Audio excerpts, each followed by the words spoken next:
밥값은 누가 냈을까요? 밥값은 누가 냈을까? 이게 좀 또 누리꾼들 사이에서 뭐랄까요? 논란이 일고 있다고 하는데 왜 지난 일요일 날 한동훈 법무부 장관하고 배우 이정재 씨가 강남에 있는 갈비집에서 식사를 함께 했다. 잠깐만!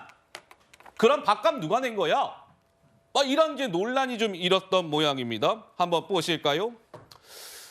자, 여기가 강남의 갈비집인데 뭐 1인분에 최고 한 12만 원 정도 하는 뭐 좋은 갈비집인 것 같습니다. 근데 식당 메뉴판까지 저렇게 등장을 했는데 오케이. 그러면 한동훈, 이정재, 한동훈 이 두 사람이 저녁 식사를 한 2시간 정도 함께 했다고 하는데 돈 누가 낸 거야? 근데 이렇게 좀 엇갈린 거예요. 한번 보시죠. 약간 이 친명 성향의 누리꾼들, 그러니까 민주당 지지자 성향의 누리꾼들은 아마 저거 한동훈 장관이 법인카드로 계산했을 거야. 그리고 밑에 한번 봐주시죠. 특활비로 사고 영수증 매직으로 칠하면 돼. 늘 그래왔듯이 약간 조롱하고요.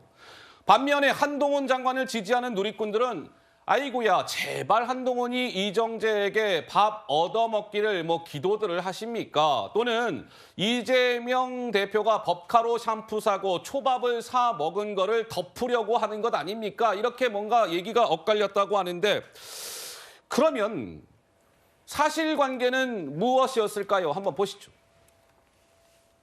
한동훈 장관이 그날 식당 들어가면서 자 말이에요. 제가 이정재 씨랑 식사를 하는데 무조건 이 식사비는 한동훈 내 개인 카드로 계산하십시오 하면서 식당 측에 미리 카운터에 카드를 맡겼답니다. 그러니까 한동훈 장관의 개인 카드로 결제했다 이것이죠. 한 30만 원 조금 넘게 나왔대요.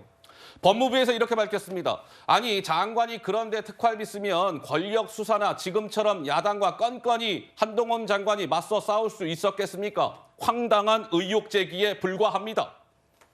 유호정 의원께서는 무슨 생각이 드셨습니까? 좀 많이 피곤하다는 생각을 했습니다. 많이 피곤하세요? 네. 시사 방송에서 이런 것까지 다뤄야 하는 순간이 오다니 특히나 이제 출마를 이제 할지 말지 고심하고 있는 이런 순간에 그렇게 안일한 행위를 했을 거다라는 생각이 일단 전혀 들지 않았고 네. 그리고 저 두 분 가진 재산이 적지 않으신 분들이잖아요. 네. 그런데 이제 무슨 세금을 쓰니 법인 카드를 쓰니 할 만한 일은 또 당연히 아닌 것 같고요. 상식적으로. 어떻게 보면 이제 한동훈 장관을 어떻게든 흠집 내려는 의도가 있다라는 건 우리가 쭉 알아왔지만 이렇게 좀 과하게 하면은 그 비판을 하는 사람들이 우스워지거든요. 아이고. 모든 게 다 우스워지잖아요. 그래서 지금도 좀 우스워졌다고 생각을 하고 있고요. 이미 이런 일은 정말 좀 하지 않았으면 좋겠습니다. 신 의원님 뭔가 이게 계속 한동훈 장관에 대해서 공격을 하기는 하는데 그것이 공격이 주요한 게 아니라 약간 이런 표현이 어떨지는 모르겠으나 약간 헛발질 느낌이라고 해야 될까요? 좀 어떻게 보십니까? 전형적인 헛발질 아닙니까? 그러니까 뭐 한동훈 장관 인사청문회 때부터 이른바 철험의 소속 의원들이 황당한 질문을 해갖고 한동훈 장관에게 그 화제를 몰아주고 한동훈 장관 몸집을 키워주고 체급도 올려주고 여태까지 민주당의 많은 구성원들이 그렇게 했는데 이번 거는 이제 한동훈 장관이 최근에 그 이재명 대표가 경기도지사 시절에 법카 유용한 거 몇 차례 얘기하면서 그야말로 진짜 탄핵 사유가 아니겠느냐 이런 발언을 한데 억하심정을 가진 이제 이재명 대표 지지자들이 저렇게 문제 제기하려다가 뭔가 그 거꾸로 이제 되치기를 당한 그런 건데 사람이라는 게 그렇습니다. 자신이 이러면 딴 사람도 그러겠지. 나도 이렇게 하니까 저 사람도 아마 저렇게 할 거야. 자기의 어떤 그 기준을 가지고 딴 사람을 평가하고자 하는 그런 속성이 있습니다. 그러니까 이른바 저 개딸 저분들이요.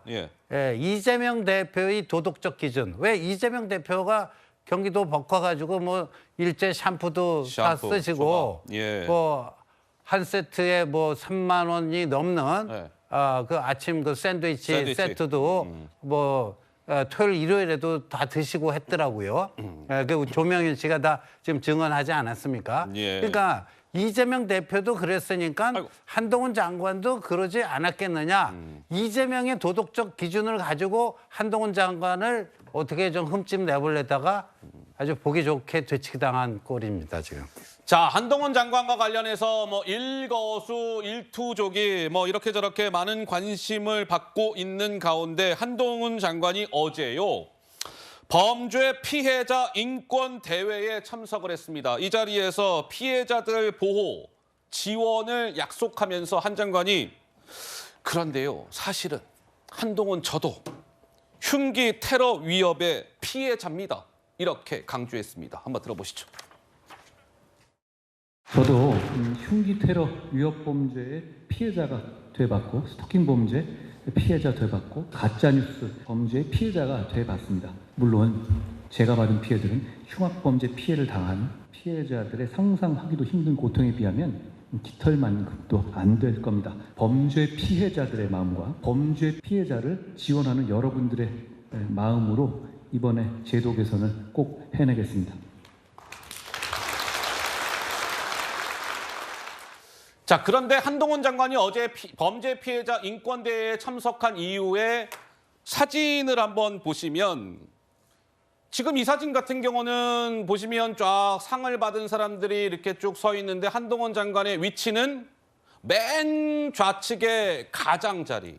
근데 이 사진도 여러 명이서 함께 찍었는데 역시 정중앙이 아닌 좌측편 모퉁이의 자리에서 사진을 찍었다. 과거에도 이런 사진을 찍은 바가 있어서 좀 이렇게 화제가 된 바가 있었는데 박성민 최고는 어떻습니까? 뭐 이런 부분에 대한 좀 의미를 좀 우리가 부여할 만할까요? 어떻습니까? 뭐 저럴 수도 있고, 저럴 수도 있고. 가운데서 찍을 수도 있고, 뭐 다른 쪽에서 찍을 수도 있고 다 뭐 예. 그런 거 아니겠습니까? 저는 사실 한동훈 장관이 요새 워낙 뭐 화제의 중심에 있다 보니 방송에서 소위 말해 한동훈 장관의 어떻게 보면 뭐 옷차림부터 아이고. 백팩을 맸는지 안 맸는지 아이고, 예. 또는 뭐 사인할 때 어떤 말을 하는지 도토리, 뭐, 예. 네, 여러 가지 이제 이야기를 다루고 있는데 약간 좀 지나치다 이런 생각이 지나치다. 사실은 들기도 하고요. 뭐 이제 저 행사가 그냥 성공적으로 잘 치러졌다고 한다면 뭐 그것으로 역할을 다 한 것이다. 저는 이렇게 가름을 하고 싶습니다. 예. 별로 이렇게 박성민 최고가 길게 얘기하고 싶지가 않으신 모양입니다. 예.